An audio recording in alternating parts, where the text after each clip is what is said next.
దేశవ్యాప్తంగా ప్రార్థనా స్థలాల్లో ఎట్టి పరిస్థితుల్లో సర్వే చేయడాన్ని సుప్రీంకోర్టు కీలక ఆదేశాలు జారీ చేసింది.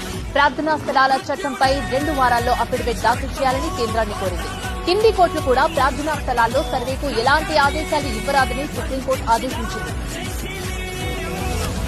ప్రార్థనా స్థలాల చట్టంపై సుప్రీంకోర్టు కీలక ఆదేశాలు జారీ చేసింది. దేశంలోని అన్ని ప్రార్థనా స్థలాల్లో వెంటనే సర్వేలు నిలిపివేయాలని అత్యున్నత న్యాయస్థానం ఆదేశాలు జారీ చేసింది. అంతేకాకుండా ఆలయాలు, మసీదుల్లో సర్వేపై ఎలాంటి కొత్త కేసులను విచారణకు స్వీకరించరాదని దేశంలోని అన్ని కోర్టులకు సుప్రీంకోర్టు ఆదేశాలు జారీ చేసింది. 1991 ప్రార్థనా స్థలాల చట్టంపై సుప్రీంకోర్టులో కీలక వాదనలు విచారణ జరిగింది. మతపరమైన అంశాల్లో ఆదేశాలు నిలిపివేయాలని కోర్టు ఆదేశించింది. ప్రార్థనా స్థలాలపై విషయంలో కూడా సుప్రీంకోర్టు ఆదేశాలు కోర్టు ఎలాంటి నిర్ణయాలు తీసుకోవాలని స్పష్టం చేసింది. సుప్రీంకోర్టు ఇచ్చిన తాజా ఆదేశాలను వాదిస్తున్న అనేక మంది లాయర్లు తమ వాదనలు వినకుండా ఆదేశాలు ఇవ్వచ్చు అని కోరారు.